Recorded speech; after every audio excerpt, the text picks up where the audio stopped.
Film की शुरुआत होती है जहां राजा के कुछ सिपाही एक लड़के को दंड दे रहे थे। तभी भीड़ में से एक लड़का निकलता है जो राजा के गार्ड को ऐसा करने से रोकता है। गार्ड को लड़के पर गुस्सा आ जाता है और वो उसका पीछा करने लगता है। वो उस लड़के को मारने ही वाले थे, तभी वहाँ का राजा उस लड़के को गोद ले लेता है और अपने पुत्र के रूप में उसे पालता है। तभी कहानी 15 साल बाद की दिखाई जाती है, जहाँ राजा का खुद का बेटा बड़ा हो चुका है और उसका नाम तुस है, जो अपने चाचा निजाम और अपने भाई गारसिब के साथ अलमस शहर पर हमला करने का निर्णय करता है। और जो बेटा राजा ने गोद लिया था वो भी अब बड़ा हो चुका है और उसका नाम दास्तान है। वे अलमस शहर पर इसलिए हमला कर रहे थे क्योंकि तुस ने अलमस शहर में अवैध हथियारों को पकड़ा था। अलमस शहर के खिलाफ पूरे मामले का तर्क उनके चाचा निजाम ने किया था। तभी राजा ने उन दुश्मनों को पकड़वाने का आदेश दिया जो कि हथियार बनाकर बेच रहे थे, लेकिन ऐसा करते समय अलमस शहर को कोई हानि न हो।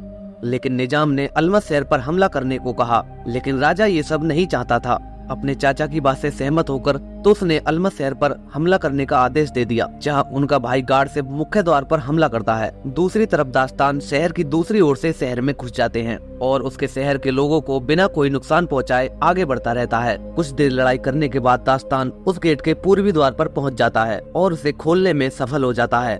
द्वार खुलते ही तुस के साथ सारी फौज उस द्वार की तरफ बढ़ने लगती है और पूरी सेना के साथ तुस और निजाम उस शहर में घुस जाते हैं। अलमस शहर की राजकुमारी तमीना को पता चल चुका था कि उसके शहर में हमला हो गया है, जहां वे एक द्वार को खोलती हैं और उसमें से एक खंजर को निकालती हैं और उसे एक अपने सिपाही को देती हैं ताकि वो उसकी रक्षा कर सके। लेकिन बाहर आते समय दास्तान उस सिपाही को रोक लेता है और उन दोनों के बीच घमासान लड़ाई होने लगती है और आखिर में दास्तान उससे वो खंजर छीन लेता है। फिर राजकुमारी तमीना को तुस के द्वारा गिरफ्तार कर लिया जाता है और वो राजकुमारी तमीना से अपनी शादी का प्रस्ताव रखता है, लेकिन राजकुमारी तमीना उससे शादी करने की बजाय मरना पसंद करती हैं। लेकिन दास्तान की अंटी में खंजर देखते ही वो अपना मन बदल देती हैं और तुस के साथ एक वादा करती हैं कि अगर वो अलमस शहर के लोगों के साथ दया से पेश आए तो वह उससे शादी करेंगी। तभी राजा के कानों में खबर पड़ती है कि उनके बेटों ने अलमस शहर पर कब्जा कर लिया है, जबकि ऐसा करने की राजा ने अनुमति नहीं दी थी। इसीलिए राजा तुस से कहते हैं कि वो राजा बनने के लिए अभी तैयार नहीं है। तभी तुस राजा से कहते हैं कि जब तक वो राजा बनने के लिए तैयार नहीं हो जाते तब तक वे इस शहर में दोबारा नहीं लौटेंगे और तुस वहाँ से चले जाते हैं। रास्ते में तुस को दास्तान मिलता है और वो उसे अलमस शहर के शाही कपड़े को राजा को उपहार में देने के लिए कहते हैं और राजा से तमीना और तुस की शादी का प्रस्ताव रखने के लिए भी कहते हैं। अगर राजा इस शादी से नामंजूर होते हैं तो वो दास्तान से तमीना को मारने के लिए कहता है। राजा दास्तान को अपने सगे बेटे से भी बढ़कर मानते थे, इसीलिए उसके दिए हुए उपहार को वो तुरंत पहन लेते हैं। तभी दास्तान तमीना और तुस की शादी का प्रस्ताव राजा के सामने रखता है। राजा कहता है कि तुस के पास पहले से ही कई सारी पत्नियां हैं, इसीलिए वो तमीना की शादी दास्तान के साथ तय कर देते हैं। तभी उस कपड़े को पहनते ही राजा के शरीर में जलन होने लगती है। राजा तड़प कर नीचे गिरने लगता है क्योंकि उन कपड़ों में जहर था। तभी दास्तान को दोषी ठहराया जाता है कि दास्तान ने राजा को मारने की कोशिश की है। दास्तान का पालन करने वाले चाचा निजाम उसे पकड़ने का आदेश देते हैं, जहां दास्तान को उन लोगों से भागना पड़ता है और तमीना दास्तान की भागने में मदद करती है, जहां वे दोनों एक घोड़े पर सवार होकर वहां से भागने में सफल हो जाते हैं। लेकिन तमीना दास्तान के साथ इसलिए भागी थी ताकि वो उस खंजर को चुरा सके और वो खंजर पाने के लिए दास्तान पर हमला करती है। लेकिन दास्तान अचानक से उस छुरी का बटन दबा देता है, जिससे समय 1 मिनट पीछे हट जाता है और दास्तान को ये भी पता लग जाता है कि वो उस चाकू की मदद से समय में 1 मिनट पीछे जा सकता है। लेकिन सामने वाले को इस बात का पता नहीं लगता है और ऐसे करके वो छुरी की सारी रेत खत्म कर देता है। वो रेत खत्म होने के बाद छुरी किसी काम की नहीं थी। वो तमीना से उस रेत के बारे में पूछता है कि वो रेत कहाँ मिलेगी, लेकिन तमीना उसे बताने से मना करती है, जबकि एक रेत की शीशी तमीना के गले में पड़ी हुई थी। जबकि दास्तान समझ रहा था कि अलमस शहर में वो रेत छिपी हुई है और दास्तान को लग रहा था कि तुस ने अलमस शहर पर हमला उस खंजर के लिए ही किया था और वो निजाम को सही मानता है, जिन पर वो विश्वास कर सकता है। वो निजाम से मिलने के लिए राजा के अंतिम संस्कार में जाने का निर्णय लेता है। तमीना उसे वहां जाने से रोकती है क्योंकि वहां जाने से वे दोनों पकड़े जा सकते हैं। थोड़ी दूर चलने के बाद तमीना बेहोश होने का नाटक करती है। दास्तान जैसे ही तमीना के पास जाता है तो वो उसका खंजर छीन लेती है और उसे वहां बेहोश करके चली जाती है। तभी दास्तान कुछ व्यापारियों द्वारा पकड़ा जाता है, जहां वे दास्तान को मारने ही वाले थे। तभी दास्तान उनसे एक सौदा करता है और आगे चलकर वो अपनी जान के बदले तमीना को उनके हवाले कर देता है। वे व्यापारी तमीना और दास्तान दोनों को अपने साथ ले आते हैं, जहां दास्तान तमीना से वो रेत की शीशी ले लेता है और उस खंजर में उस रेत को डाल देता है। अगले सीन में व्यापारी दास्तान से कहता है कि हमने तुम्हें राजा को सौंपने के लिए पकड़ा है, क्योंकि तुम्हारे ऊपर बहुत बड़ा इनाम है। दास्तान ये समझ जाता है कि अब यहाँ से भागने में ही भलाई है। जैसे ही दास्तान भागने की कोशिश करता है, वे लोग उसे पकड़ लेते हैं और उसका खंजर भी छीन लेते हैं। लेकिन तमीना ये सब दूर से ही देख रही थी। गलत हाथों में खंजर जाते ही तमीना दास्तान की मदद के लिए दौड़ती है और वहाँ के सारे शतुरमुर्गों को खोल देती है, जिससे वहाँ बहुत सारी भीड़ हो जाती है और तमीना खंजर लेकर भागने में कामयाब हो जाती है। लेकिन कुछ दूर बाद ही दास्तान तमीना को पकड़ लेता है और उससे वो खंजर छीन लेता है और दोनों उस व्यापारी के चंगुल से भाग आते हैं। वहाँ से आते ही दास्तान राजा के दाह संस्कार में पहुँच जाता है और चुपके से अपनी पर्ची अपने चाचा निजाम की जेब में डाल देता है। पर्ची मिलने के बाद निजाम दास्तान से मिलने पहुंच जाता है और राजा की मौत पर दास्तान को सहानुभूति दिखाता है। लेकिन तभी दास्तान की नजर निजाम के हाथों पर पड़ती है, जो कि जहर से जले हुए थे। दास्तान समझ जाता है कि कपड़ों में जहर निजाम नहीं मिलाया था और निजाम राजा को मारकर राजा बनना चाहता था और इसीलिए निजाम दास्तान को भी मारना चाहता है ताकि उसकी कोई भी बात खुल न जाए। निजाम दास्तान को पकड़वाने के लिए अपने सैनिक बुला लेता है, लेकिन निजाम को ये पता लग जाता है और वहाँ से भागने लगता है। सैनिक लगातार निजाम को पकड़ने के लिए उसका पीछा कर रहे थे, लेकिन निजाम बचपन से ही भागने में बहुत तेज था। भागते समय दास्तान की मुलाकात अपने भाई गारसिफ से होती है। वो गारसिफ को निजाम के बारे में बताने की कोशिश करता है, लेकिन उसकी कोशिश बेकार जाती है, तो वो गारसिफ को धक्का देकर वहाँ से भाग जाता है। तभी निजाम तुस के पास आता है और उससे दास्तान को मारने की परमिशन लेता है, लेकिन दास्तान तुस का भाई था, इसीलिए तुस कहता है कि मुझे दास्तान जिंदा चाहिए। निजाम दास्तान को कैसे भी करके मरवाना चाहता था, इसीलिए वो राज्य से अलग किए गए समूह हस्सानीन के पास जाता है। हस्सानीन का ग्रुप बहुत ही ज्यादा खतरनाक था। निजाम हस्सानीन के समूह को दास्तान को मारने की सुपारी देता है। इधर दास्तान और तमीना भागकर रेत के रेगिस्तान में आ गए थे। तभी तमीना दास्तान को उस जगह के बारे में बताती है जहाँ की वो खंजर की रेत पाई जाती है। वो बताती है कि मनुष्यों ने इतने पाप किए थे कि देवताओं ने उन्हें खत्म करने का निर्णय लिया था, लेकिन एक छोटी सी लड़की ने देवताओं से विनती की थी और उन्हें अपने गुस्से से रोकने के लिए मनाया था। तूफान की एक रेत थी जो महान खोखले के अंदर इकट्ठी की गई थी, जिसे आज हम समय की घड़ी कहते हैं, और उस घड़ी को केवल ये खंजर ही तोड़ सकता है और वो घड़ी अलमत शहर के नीचे छिपी है।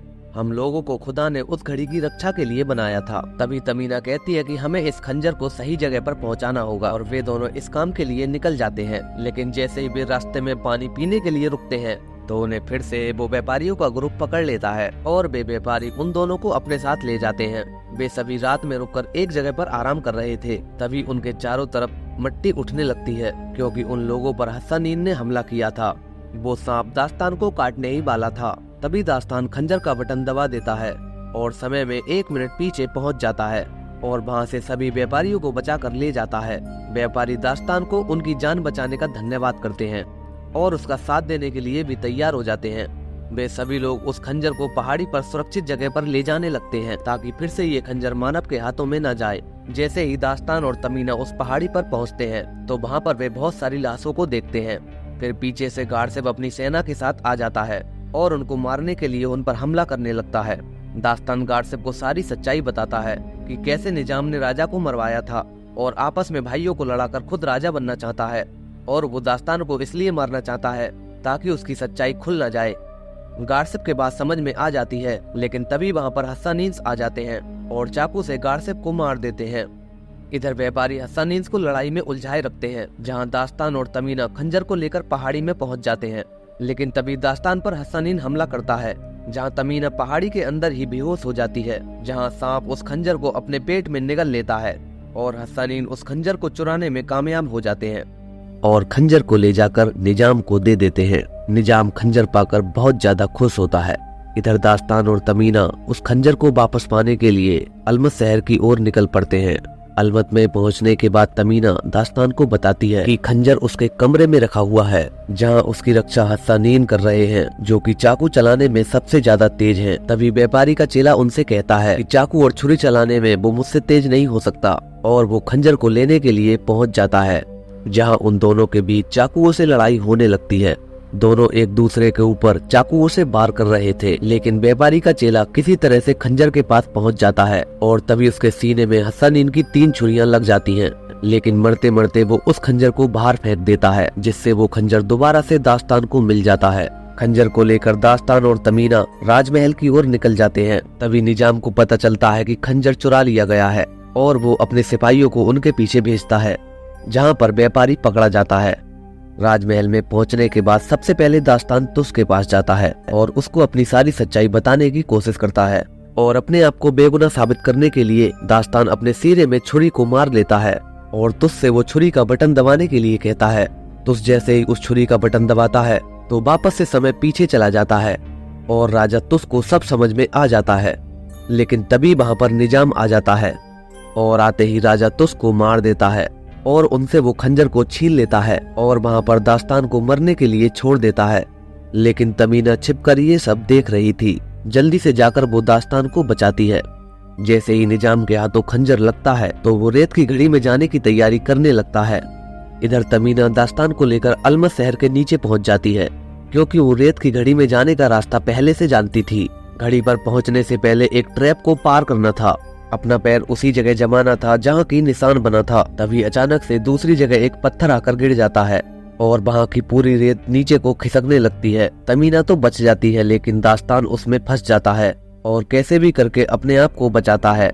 जैसे ही दास्तान सुरक्षित जगह पर पहुंचता है तभी अचानक से वहाँ हस्सानीन आ जाता है और दास्तान को मारने के लिए उस पर हमला करने लगता है। लेकिन तमीना पीछे से वार करके दास्तान को वहाँ बचाती है और वे दोनों हस्सानीन को मार देते हैं। उसे मारने के बाद वे दोनों जैसे ही रेत की घड़ी के पास पहुंचते हैं तो उनका सामना वहाँ निजाम से होता है। निजाम दास्तान को नीचे धकेल देता है और दास्तान एक पत्थर पर लटक जाता है। तभी निजाम तमीना को भी नीचे ढकेल देता है और तमीना दास्तान के पैर पर लटक जाती है। लेकिन खंजर के लिए तमीना अपनी जान को कुर्बान कर देती है। इधर निजाम रेत की घड़ी में खंजर घुसा देता है जिससे समय की घड़ी चलने लगती है और समय पीछे की तरफ चलने लगता है। लेकिन प्रलय को रोकते हुए दास्तान उस खंजर को निकाल लेता है और समय उस वक्त पर पहुंच जाता है जब वे अलमस शहर को हराकर उस पर कब्जा कर रहे थे और अब तक जो कुछ भी गुजरा है वो सब वापस लौट जाता है। तभी दास्तान अपने भाइयों के पास जाता है और सारी सेना के सामने निजाम की सच्चाई बताने लगता है। अपनी सच्चाई को खुलता देख निजाम दास्तान को मारने के लिए हमला करता है लेकिन तुस अपने भाई दास्तान को बचा लेता है और निजाम को वहीं पर मार देता है। तभी राजा तुस तमीना के पास जाते हैं और उनसे उनके शहर पर हमला करने के लिए माफी मांगते हैं और अपने भाई दास्तान से शादी करने के लिए गुजारिश करते हैं। तमीना दास्तान को अकेले में बातचीत करने के लिए बुलाती है। बातचीत के दौरान दास्तान तमीना को छुरी की शक्ति के बारे में हिंट देता है और तमीना से कहता है कि वह तुमसे सच्चे दिल से प्यार करता है।